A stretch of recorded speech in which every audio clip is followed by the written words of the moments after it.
So hi guys, happy New Year. It's been minute guys. I've really missed you. I'm sorry I went silent. Meaning life happened. It was 2024. Yes guys, so welcome back to my channel. Today is going to be very interesting. There's a testimony I've been really postponing to do, and I think it's time I shared with you guys.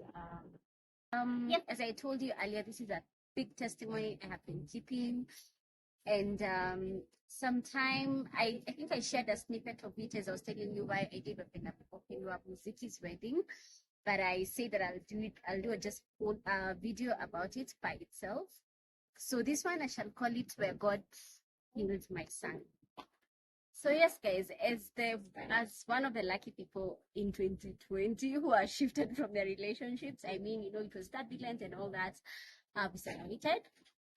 So now I'm back home with this boy, my young son, and then it was just around the same period I was planning on the Muziki's wedding is when I realized that actually my son cannot stand when he was actually supposed to be standing. So he started on supplements. That is where the journey began. So kuna denial. Everyone who has a child with a bit of issues, the parents usually have that season of denial.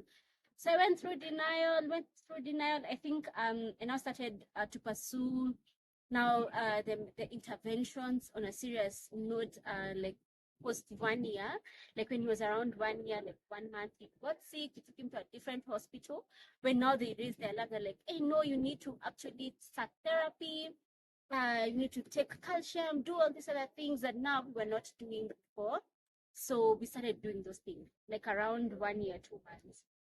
And I'll tell you one thing, when you're doing therapy has a way of suppressing a child's immunity. So it means infections, one after the other, one after the other, one after the other. So at the time when I was looking at things with my own eyes, that is what I was seeing. Hey, let me tell you guys, I carried that mzigo like this. Was it so exhausting? It was very, very exhausting.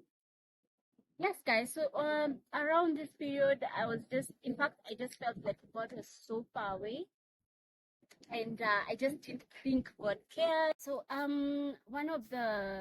first let me just take you back, Kidogo. When my baby got sick, he was having a running stomach. So we went to one of the big hospitals in Nairobi, and then they directed us first to therapy, to APDK at ABC. Guys, if you're looking for therapy, please make sure you go there. The team there is amazing, to say the least. And then just along to that journey, now God took me again to now different hospitals. I was looking for hospitals, guys. I was looking for somewhere that I'd feel my son was cared for, and where I would feel safe, and where, like the doctors were just not about other things. They were focused on my child. And actually God led me to such an institution, and I'll just mention it. Mpisha, oh my God, like the team there was exemplary. Since we started going there, the nurses, like God used those people as angels. The nurses, the doctors, oh my God, like they really worked with us. But there's one particular doctor that worked with us every time, even when my son gets ill, he's the one who still handles his case. But he's been so diligent. Like, he's not about money, he's actually about my son's well-being. So yeah, I just had to say that in case you're looking, if you're going through such a journey and you're wondering where to start for therapy, go to APDK hospital. You can just try Mpisha. Just look for any of the head pediatricians. You'll be fine.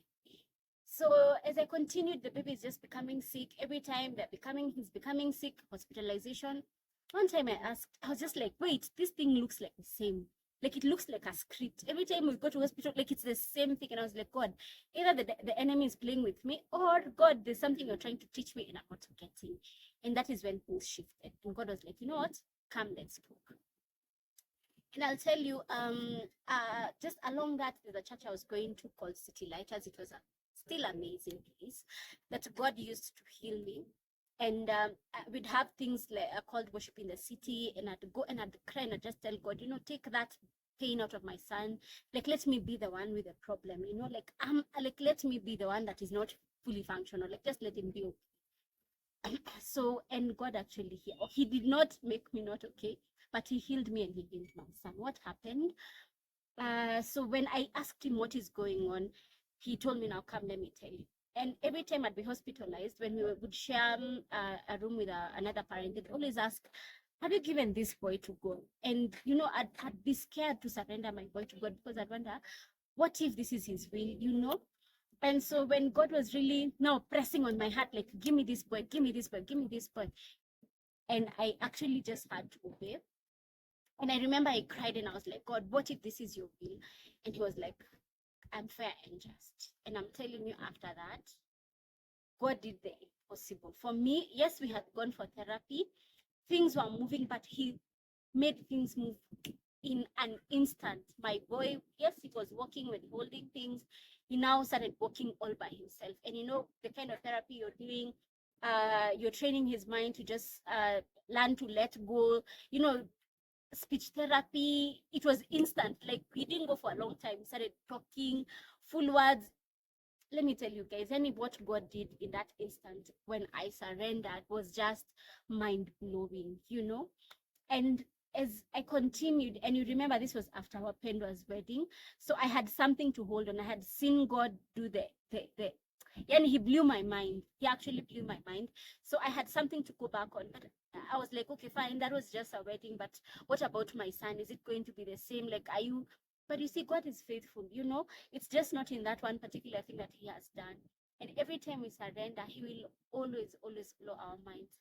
Because I'm coming to realize it's God. Like, there's who God is, and then there is who you are. The moment we are struggling to play his role, that's when things go wrong. But the moment we surrender and allow him to be King and Lord, and to be our healer, to be our deliverer, he gives solution. If it's hospital, he leads you to the right hospital, he leads you to the right doctors, with people that have hearts for him, that will walk in obedience, like even in the management plan and all that.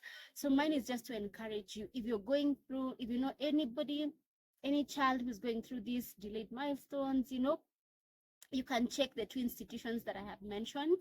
They can go there, just ask. If I knew maybe the doctor would allow me to give out his name, I would, but I'm not sure he's so comfortable with that.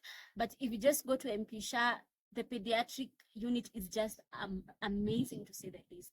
Like, you'll actually find value for your money. It's just not those hospitals where you go, you spend a lot of money, your baby is still unwell. No, for me, during that my journey with my son, they have been exemplary. Like, the way they help whenever I'm alone, they'll assist me with my son. And every time, Yani, they'll show that they're actually centered on my son's health and not some other funny businesses.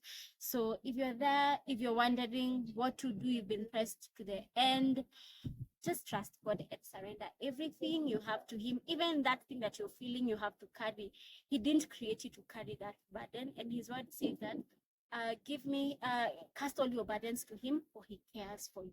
So guys, that has been my testimony of how God healed my son. I'll try and maybe share some snippets of how he was, how his legs were, and how, at the end of the day, what God did for him. And he's fully restored. He can walk, he talks English, like just when God does something, he does it in a big way. So guys, yes guys, in 2025, let us endeavor to trust God and to surrender. Till next time, bye.